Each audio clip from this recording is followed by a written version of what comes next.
Hello and welcome to another one of my videos. Today I'm going to be looking at wagons and wagon loads. This is a very old wagon that I originally bought from QT Models back in the late 1980s, and this is one of my favourite wagon models. It's cast in metal, so it is quite heavy, and this particular wagon did spend several decades in pieces at the bottom of a bits box, and it was only very recently when I was going through a box of shame that I began to find the bits and bring them all back together and rebuild this classic model that sadly I think is no longer available. As I said, it was a QT Models sculpt originally, and it was done by Dave from Museum Miniatures, who then went on to concentrate on his 15mm range, and I do know he sold the QT Models 28mm side of his business off to someone else, and I don't know if it's still in production, but I haven't been able to find it for a very long time. So when I salvaged these pieces from the bottom of a box, I put them together and I've started to prime and undercoat it, as you can see, and I thought that basically that was it. This would be my only example of what I think is a fantastic wagon. So I thought I'll get that painted up. I can use that in medieval war games. It's probably even good for Napoleonics, certainly as an objective marker or a piece of scenery. And I wanted to basically get that looking its very best and use it on my 28mm wargaming table. So as I said, I thought that was it. This would be the best I could manage. And then I was on eBay, and somebody was selling an unidentified wagon that was described as being broken, although I have to say, not seriously. I've just got the figure there to show scale. That's 25mm English Civil War. I don't know who manufactures that, but it shows the size of this wagon against a 25mm figure. I've also got a Perry miniature here from Agincourt, which again gives a good idea of scale. I'll remove that one because it is on rather a big base. I shall rebase and repaint that. So here is a QT Models wagon, the same wagon that I put back together from bits and pieces that I salvaged, only this one is drawn by 4 horses, not 2. So this will be a restoration project that I shall relish. So I just wanted to share that with you. And obviously when I've got these wagons painted, I've just blue tacked that horse on there to show when I've painted these and got them both fully restored, I'll then be looking at making some loads to go in the back. And that brings me on to the next part of the video. Just very quickly, I want to show you these bits. Here are some more bits. I'm not sure, again, this might be a QT Models cart or bits from a cart, bits from another manufacturer's cart, I don't know, but there's something I will be looking at converting, restoring as well. So that's a 2-wheel cart project that I've got to work on. And yeah, lovely. So now I want to come on to the more modern wagon that we get with Dead Man's Hand. I've done a few videos that have featured this, mostly the barrels that you get with the street scatter and the boardwalks and everything. I've glued some of those together, which can be used as a terrain piece or a cart load, and that is something that I will be painting up for the Dead Man's Hand game.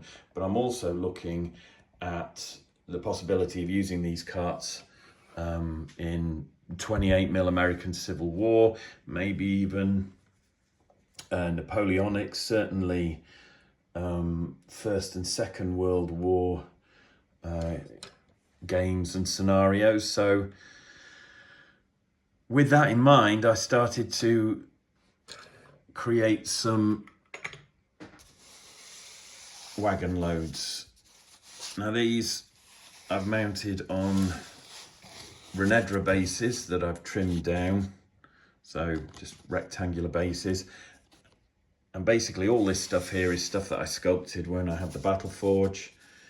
I've glued bits together. I've primed everything grey so it shows up better on the camera. And what I like about these is you can arrange them like this on a gaming table. They look like they might be produce that's lined up outside a warehouse or a barn. It could be on a dock or a quayside. I have got a foundry model there just to show scale.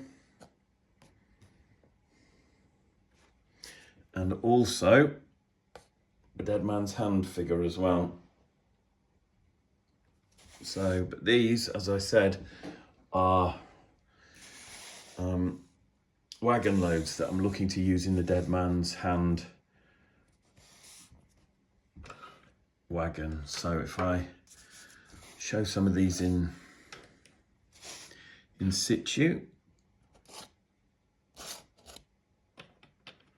they just drop in there, and I think that creates a very nice wagon load. Let's go for this big crate, barrel and sack. Just move that around there. As I've said before, Dead Man's Hand, they do some lovely models. Great Escape games there, so they do some lovely models. The plastic multi-part gunfighters, the wagons, the buildings, which I've featured in other videos, but I did want to just revisit this wagon to show what I've been doing with some of the bits and pieces that I sculpted for the Battle Forge. That whilst I had the business, I never managed to do anything like this. Never had the time. Try and show these sacks. It's slightly more awkward to get in.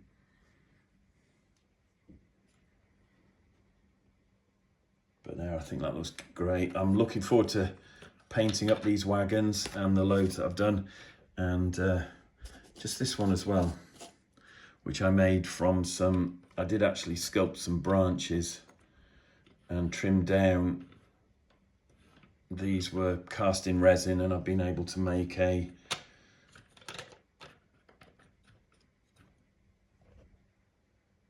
load there for the wagon, which looks good.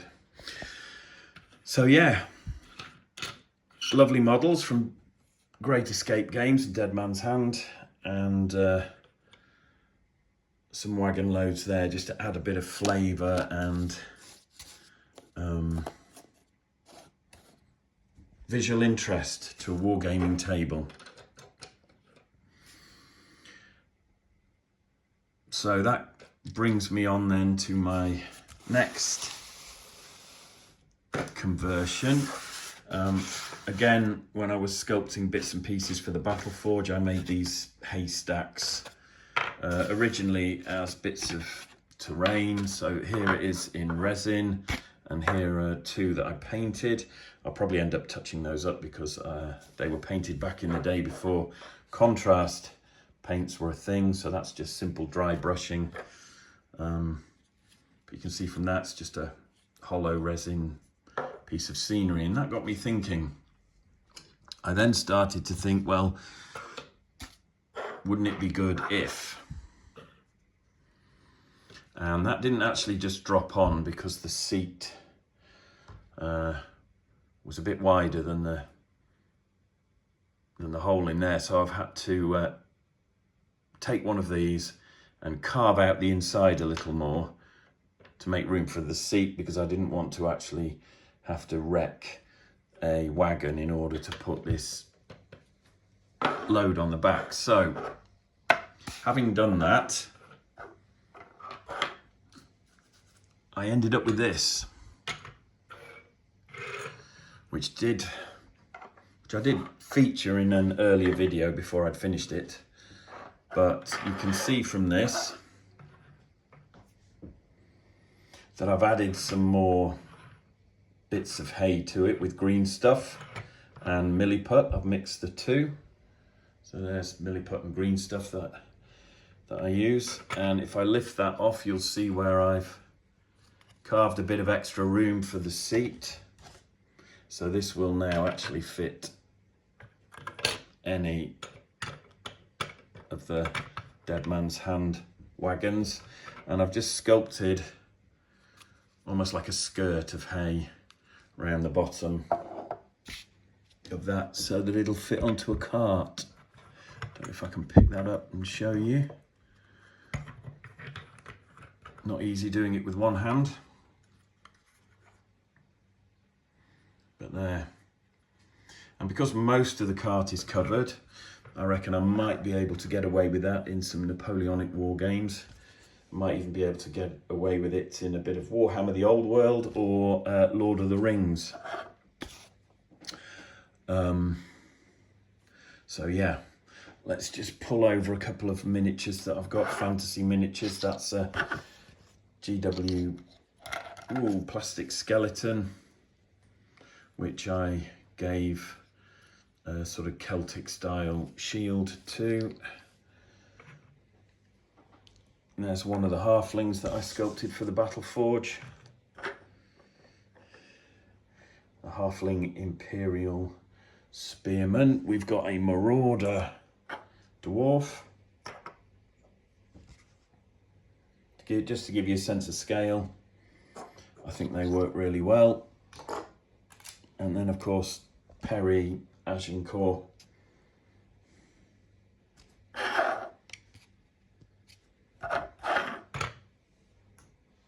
So, having done some wagon loads and the hay, I've also taken a few of the miniatures that I sculpted, the scenery that I sculpted for the Battle Forge, and I've glued them onto bases in the same way that I did with the street scatter for Dead Man's Hand in a previous video. And I like to use circular bases that I cut in half. You'll have seen this if you've seen my earlier videos, where I can take something and change bits of scenery around. Doesn't always work, but gives you some flexibility there. So here's another one that I've done. I've primed these because some of the scenery bits are resin, others are cast in metal. I've got some examples here. So these are some barrels that I did for the Battle Forge. Some chests, an iron chest, a wooden chest, and a sack there with some potatoes, apples, onions, whatever spilling out. And there's a bucket there that I did as well. Now these two barrels here come with the street scatter and the boardwalks in Dead Man's Hand, so you can see a size comparison there. And that's a barrel that I did with a lid that's been taken off. So they're a good fit, they work nicely. And here I did want to show you these barrels here, and there's another sack of produce. This is from Debris of War, and they do some great stuff as well. So they've got some slightly bigger barrels there, a smaller barrel, and a nice chest money chest or something. So these here are from Debris of War. I've got some of their terrain as well, which I'll be painting up, but I just wanted to show those because these large barrels fit rather nicely like this in the back of that medieval wagon. So there's lots of mileage there.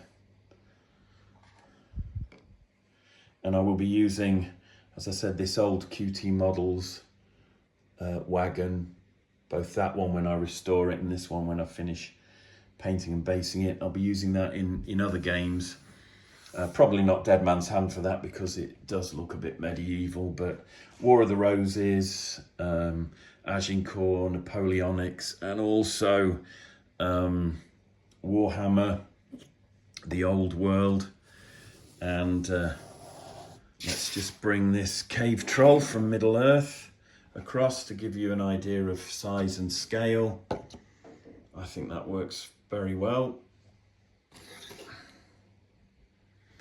I've also got these Moria Goblin Marauders, which is a figure that I converted out of plastic parts, 3 plastic Moria Goblin miniatures, 2 archers and 1 with a sword and shield, and they're on the back of a plastic warg. I don't really like those plastic warg models, but I think this one's turned out okay. And that I've just put that on a piece of wire which I've fed into some slate for the base, and again just to kind of show you the scale comparisons for these bits of scatter. I think they work really well, so they're nice, make nice terrain pieces and great wagon loads as well. Oops.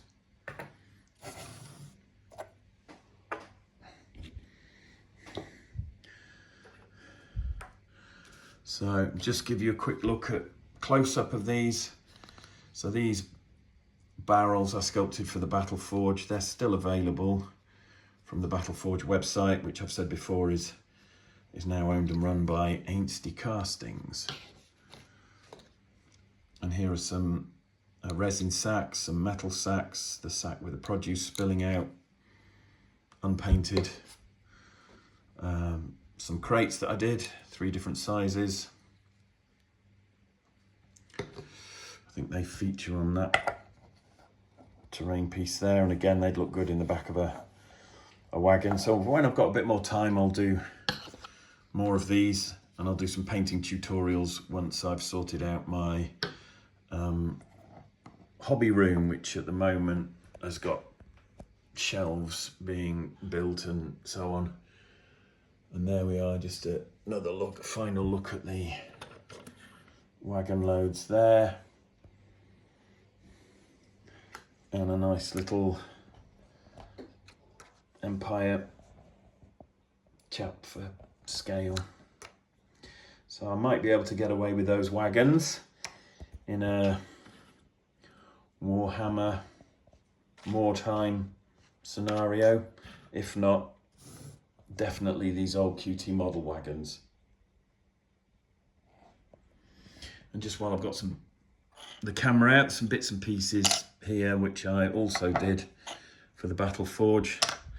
One of the things that would always go for silly money on eBay back in the day were the plastic doors from the Warhammer, I don't know what it was really, Fortress, Warhammer Fortress. So I ended up sculpting a 2-sided version for myself, which you can see there scale wise. So I will be scratch building some towers and fortress walls and things and I'll finally get to use those doors. Here's one that was cast up in metal, and I did actually paint that for a product shop many years ago, but I've never actually had the chance to model with these. And there's one that I did more recently. It was a bit more interesting, more going on there. So hopefully I'll get to do some YouTube videos where I'm scratch building fortresses, towers, city walls, and I get to use some of this stuff as well, along with all the carts and the terrain and the wagons that I've been building, and the wagon loads. So yeah, migrating away from Dead Man's Hand to some of the other games I'm interested in. I'll be doing a few videos on some of these other bits and pieces next. There you are. Thanks very much for spending this time with me. I hope you liked the video and some of the ideas that I've come up with. If you do, please hit the like button. If you want to see more videos and more stuff like this, painting tutorials, unboxings, sprue comparisons, hints and tips on converting plastics and metals, using green stuff, anything like that, please hit the like button, please subscribe, and I'll see you in the next video. Take care. Bye.